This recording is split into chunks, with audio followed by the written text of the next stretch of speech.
दीप धनखड़ ईश्वर की शपथ लेता हूँ कि ईश्वर की शपथ लेता हूँ कि मैं विधि द्वारा स्थापित भारत के संविधान के प्रति सच्ची श्रद्धा और निष्ठा रखूंगा तथा जिस पद को मैं ग्रहण करने वाला हूँ उसके कर्तव्यों का श्रद्धापूर्वक निर्वहन करूंगा।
Namo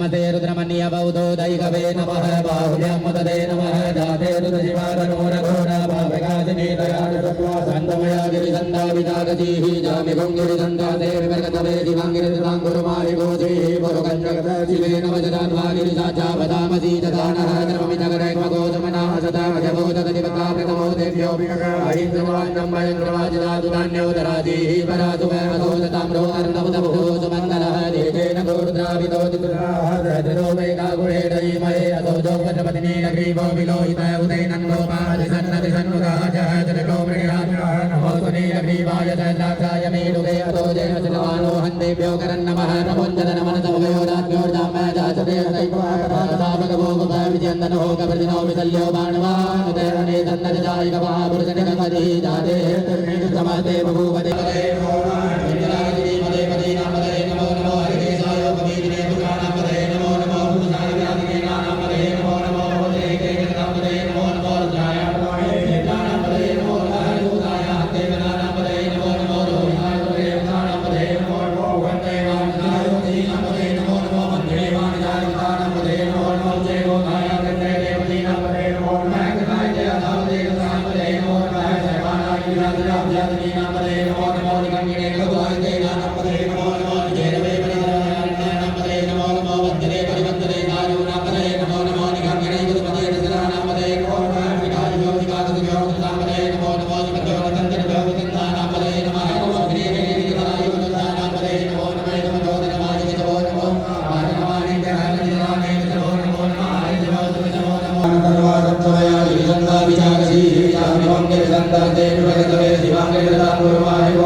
भारत आध्यात्मिक और सनातन परंपरा का देश है, जहाँ देवों के देव महादेव जिनकी महिमा पूरा विश्व जानता है और श्रावण मास में भोले भक्ति से प्रसन्न होते हैं।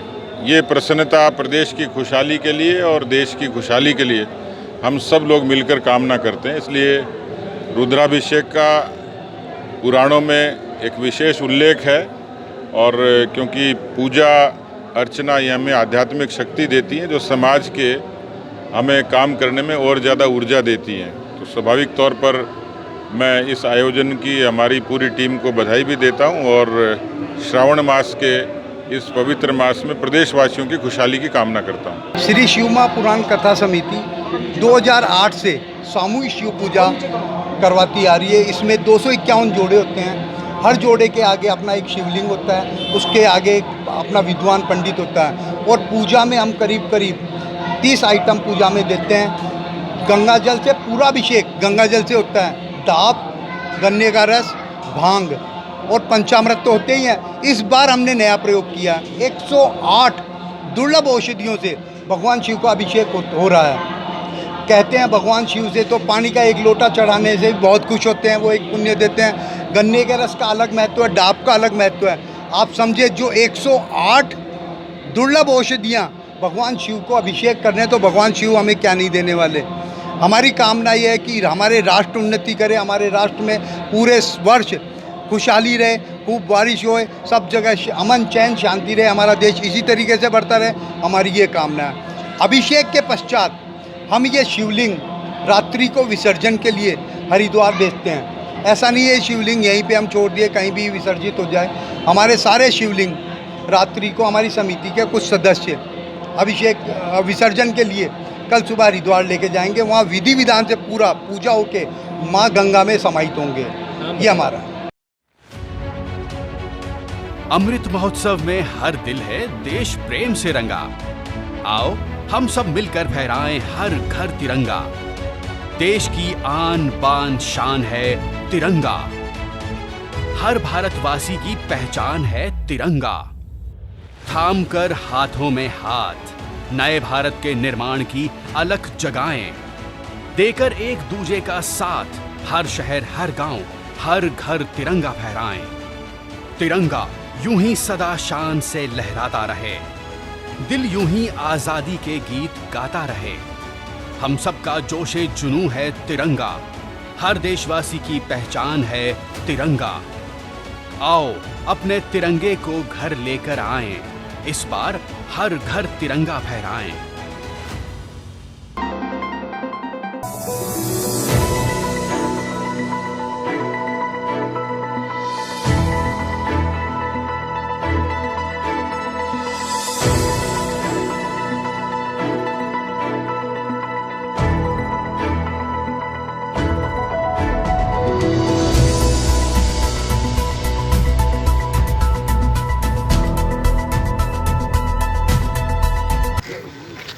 मेरा बच्चा ला दे, मेरी बड़ी खुशी होगी। हम सब पूर्णतः खुश है, मेरा समाज भी आज पूरा खुश है।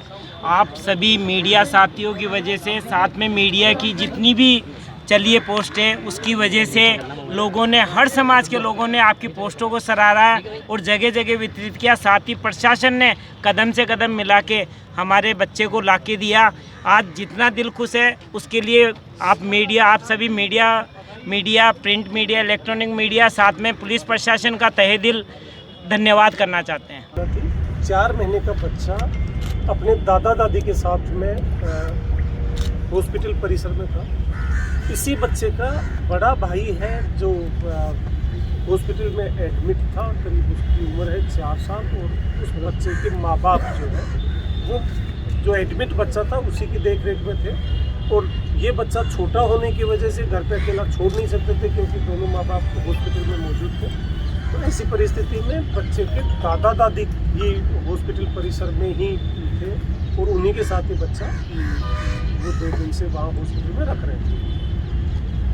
एक अपराधी पिछले जब से बच्चा यहाँ एडमिट हुआ है तभी से एक अपराधी लगातार बुजुर्ग दादा दादी जो बच्चे के थे उनके संपर्क में रहा, उनका कॉन्फिडेंस विन किया इसने। उनकी छोटी मोटी हॉस्पिटल में मदद करना, किसी तरह का कोई जांच करवाना, हॉस्पिटल के अंदर ले जाना, खाना कहाँ मिलेगा, इंदिरा रसोई में उनको ले जाके खाना खिलाना, इस तरह की गतिविधियां करके इसने दादा दादी का विश्वास जीता। 3 दिन पहले जब ये घटना हुई है तब ये बच्चे के जो दादा हैं उनको खाना खाने की जब ज़रूरत पड़ी तो उस बच्चे को, इस अपराधी को दादा दादी ने कुछ समय देखभाल के लिए सुपुर्द किया। और उसी दौरान इस अपराधी ने वो बुजुर्ग दंपत्ति की आंखों में धूल झोंक के इस बच्चे को लेके वो फरार हुआ। घटना के घटित होने के करीब 2 घंटे बाद पुलिस को इसकी सूचना मिली। घटना चूँकि गंभीर थी, ऐसे में समस्त जयपुर पुलिस की जो अलग अलग टीम्स हैं, अलग अलग क्षेत्र में जो काम करती है, उन समस्त टीम्स को रोपिन किया गया। जिला ईस्ट के डीएसटी के साथ साथ जिला ईस्ट के ज़्यादातर थानाधिकारी वहाँ के डीसीपी साहब के नेतृत्व में काम करते रहे। 24 घंटे में इसी तरह की जब हमें कोई सफलता नहीं मिली और आरोपी का भी कोई खास सुराग नहीं लगा, ना कोई उसका फुटेज वगैरह कोई क्लियर हुआ, उसके बाद बाकी टीम्स को रोपिन किया गया। कमिश्नरेट की साइबर टीम को भी इसमें डाला गया, यहाँ की टेक्निकल टीम को भी डाला गया और साथ ही साथ कमिश्नरेट के अन्य जिलों को भी इसमें शामिल किया गया। दूसरे दिन वारदात में शामिल अपराधी के कुछ सीसीटीवी फुटेज जो थे उन फुटेज से उसका फ़ोटो क्लियर हुआ और उस फ़ोटो को फिर ज़्यादा से ज़्यादा पब्लिक तक पहुंचाने के लिए उस फ़ोटो को सोशल मीडिया के मार्फत, आपके मीडिया के मार्फत, पुलिस के सीएलजी सदस्यों के मार्फत ज़्यादा से ज़्यादा लोगों के बीच सर्कुलेट किया गया ताकि इस बच्चे की ले जाने वाले अपराधी की पहचान की जा सके। आरोपी के अलावा इस घटना में अन्य किसी के शामिल होने की प्राइमा फेसाई कोई जानकारी अभी तक नहीं आई। आरोपी के पकड़े जाने पर जो पूछताछ हुई है उस पूछताछ से ये स्पष्ट हुआ है कि इस आरोपी के द्वारा बच्चे का जो किडनैप किया गया वो किडनैप किसी तरह की कोई गैंग का काम नहीं था। ये किडनैप करने का जो पर्पज रहा है आरोपी के 4 बच्चियां बेटियां हैं। दुर्भाग्य से इस अपराधी के द्वारा जो बच्चियों के साथ भेदभाव की जो हमारे समाज में जो समस्या है उसी भेदभाव से ग्रसित ये आरोपी है। इसने पुत्र मोह में एक घर में, क्योंकि इसके कोई पुत्र नहीं था, उस पुत्र मोह में छोटे बच्चे का इसने किडनैप किया ताकि बच्चे को कभी ये एहसास नहीं हो सके कि ये मेरे माँ बाप नहीं है। इसकी ये सोच रही होगी, बाकी तो डिटेल जब इससे पूछताछ होगी तो बातें सामने आएंगी। ये आरोपी पिछले कई महीनों से लगातार इस तरह की प्रयास में था कि कोई छोटे बच्चे को सेफली किडनैप करके अपने घर में रख सके। आरोपी हेमेंद्र उर्फ राजू जाट नदवई थाना क्षेत्र है भरतपुर का, वहाँ का रहने वाला है। वर्तमान में ये रिको एरिया मानसरोवर में रहता है और वहीं इस फैमिली सहित रहता है। वहीं से इसको दस्तयाब किया गया, बच्चा जो था उसको वहीं से दस्तयाब किया गया। इस पूरे ऑपरेशन में थाना पुलिस की जो नाकाबंदी रही है जिस वजह से बाहर ये ले जा नहीं पाया, उसके साथ ही साथ हमारी टेक्निकल टीम, साइबर टीम्स का भी इसमें अच्छा योगदान रहा।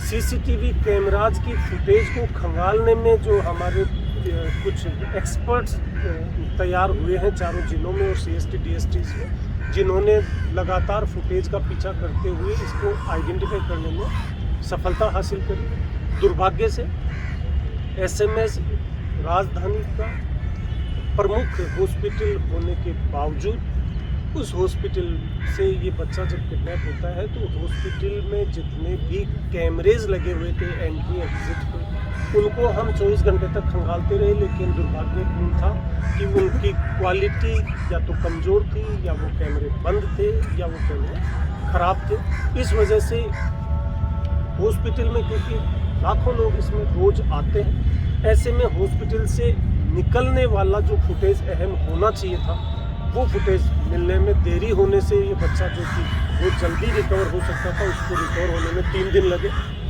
साथ ही साथ जब हॉस्पिटल के आसपास के एरिया को जब खंगाला गया, एक एक फुटेज को खंगाला गया, तो उससे ये पहचान हो पाई अपराधी की। और अपराधी की पहचान होने के बाद जो जन सहयोग मिला, जो आपके मार्फत, मीडिया के मार्फत पब्लिक का जो सपोर्ट मिला, तरह तरह की सूचनाएं लोगों के मार्फत हम तक पहुंचने लगी, कंट्रोल रूम तक पहुंचने लगी। उसी सूचना में से एक सूचना ये हमारे कांस्टेबल के पास पहुंचती है और हम बच्चे को सुरक्षित बरामद करने में सफल हो पाते। सर, इस पूरे ऑपरेशन में हमारे जिन पुलिसकर्मियों की भूमिका बच्चे की बरामदगी करने में रही है, उनको उचित स्तर से उनको पारितोषिक और उनको इनाम दिलाया जाए। मातरम मातरम वंदे मातरम, जय श्री राम।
इतिहास खुद को दोहराता है। अगर हम अपने सबक नहीं सीखेंगे तो इतिहास दोहराएगा। आप छोटी सी बात है, अपने शरीर का जो ध्यान नहीं रखना है कि भाई अभी तो जवान है, क्या होगा, कब डायबिटीज़ पकड़ेगी, कब बीपी होगा, कब हार्ट अटैक और कब। तो अगर अपनी स्वतंत्रता को नहीं संभाला तो कब हाथ से निकल जाएगी ना, समझ में नहीं आएगा। ये हम सबकी जिम्मेदारी है। स्वतंत्रता के अंदर सिर्फ पुरुषों का योगदान नहीं था। आज आप सब घर से बाहर आ पाए, पर आप सोचो इतने साल पहले वो महिलाएं कैसे बाहर आई होंगी। जब दांडी मार्च का आपने नाम सुना होगा, दांडी मार्च के अंदर गांधी जी ने कहा महिलाओं को नहीं लेके जाऊंगा। क्यों नहीं लेके जाऊंगा? क्योंकि जो ब्रिटिश सैनिक है कभी उनका पल्लू खींचते, कभी उनके ताना मारते थे। गांधी जी ने बोला तुम्हें बेइज्जत होने की जरूरत नहीं, भाई लोग कर लेंगे। तब वहाँ पे दो महिलाएं, सरोजिनी नायडू जी और चट्टोपाध्याय एक महिला थी, उन्होंने उन्हें समझाया कि गंदगी वो करे, बदतमीजी वो करे तो शर्मिंदगी उनको होनी चाहिए, हम क्यों घर में बैठे। उन्होंने बराबर लड़े हैं। 15 औरतों ने बाबा भीमराव अम्बेडकर जी के साथ में उन्होंने संविधान लिखने में भी काम किया है। महिलाएं योगदान करती रही हैं। अब अपना आसान है तो आसान है तो हमें छोड़ नहीं देना है, हमको ज़्यादा करना है। माँ शकुंतला का बेटा भरत, जिसने बाल्यकाल में शेरों के दांत गिन लिए थे, उस भरत की संतान है हम। वो सामर्थ्य है हम में और हमें अपने देश को इसी तरीके से आगे बढ़ाना है और अखंड और सशक्त भारत का सपना जो हमारे वीरों ने देखा है उसे पूरा करने का हमारा दायित्व है, जिसे निभाने में हम बिल्कुल पीछे नहीं हटेंगे। हमारा देश जो नासा भी पिछले 50 वर्षों में जो गणना कर पा रहा है, मैं आपसे कहना चाहती हूँ कि हम सभी जानते हैं कि 5000 वर्ष पूर्व जो गणनाएं की जाती थी, हमारे जो ऋषि मुनि गणना करते थे सूर्य ग्रहण की, चंद्र ग्रहण की, वैज्ञानिक रूप से आज भी वो इतनी सटीक है। नासा जिस तिथि को बताता है कि सूर्य ग्रहण होगा, हमारे पंचांगों में तो हजार साल पहले सूर्य ग्रहण और चंद्र ग्रहण की स्थिति बता दी गई थी। ये हमारा इतिहास है बहनों, इस इतिहास को हमें याद रखना है और अपने बच्चों में हमें ये चीजें हमारे बच्चों को देनी है। हमारे जो वेद ज्ञान शास्त्र में कहते हैं कि रोज अगर आधा घंटा निकाल के भी हम पढ़ें तो हम खुद हमारे इतिहास से परिचित होंगे और हमारे जो बच्चे हैं वो संस्कारवान बनेंगे और बच्चे ही तो देश का भविष्य है। कोई भी ताकत हमारे देश को विश्व गुरु बनने से नहीं रोक। अमृत महोत्सव में हर दिल है देश प्रेम से रंगा। आओ हम सब मिलकर फहराएं हर घर तिरंगा। देश की आन बान शान है तिरंगा। हर भारतवासी की पहचान है तिरंगा। थाम कर हाथों में हाथ नए भारत के निर्माण की अलख जगाएं। देकर एक दूजे का साथ हर शहर हर गांव हर घर तिरंगा फहराएं। तिरंगा यूं ही सदा शान से लहराता रहे, दिल यूं ही आजादी के गीत गाता रहे। हम सबका जोशे जुनून है तिरंगा, हर देशवासी की पहचान है तिरंगा। आओ अपने तिरंगे को घर लेकर आएं, इस बार हर घर तिरंगा फहराएं। क्या मेरी क्लेश हो जाएगी?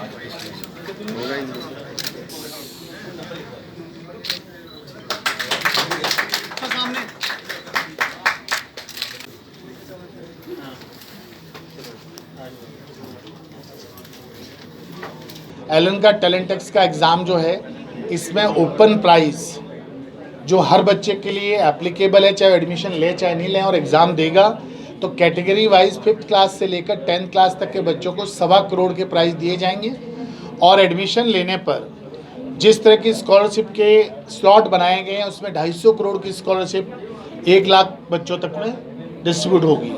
साथ ही साथ ये देश भर के सभी एलन के सेंटर्स जो हमारे 140 सेंटर हैं उन सब पे आयोजित होगी। अलग अलग चरणों में इसको किया जाएगा और ऑफलाइन मोड में एक ही चरण में परीक्षा कंप्लीट होगी, क्योंकि कोविड में जब ऑनलाइन पे किया तब हमने इसको एग्ज़ाम को 2 चरणों में किया था, फेज़ 1 और फेज़ 2 के अंदर। उसके बेसिस पर उनको रिवॉर्ड दिए थे, लेकिन चूँकि अब ऑफलाइन वापस स्टार्ट हो गया तो उस हिसाब से इसको ऑफलाइन के अंदर ऑर्गेनाइज करेंगे। रही बात अभी तक का इसका पूरा हिस्ट्री, तो ये 9th सेशन होने जा रहा है और अब तक इससे पहले 10 लाख बच्चे एग्ज़ाम में बैठ चुके हैं और विभिन्न कैटेगरीज के अंदर वो करोड़ रुपए के रिवॉर्ड ले चुके हैं। और साथ ही एक चीज़ सबसे अच्छी बात है, इस एग्ज़ाम की ऑथेंटिसिटी इतनी ज़बरदस्त है कि जो देश भर के अंदर टॉप करने वाले बच्चे हैं, जो रैंकर्स हैं, वो सारे इसी परीक्षा के थ्रू निकल के अपनी स्कॉलरशिप और अपना कैश रिवॉर्ड लेके गए हैं।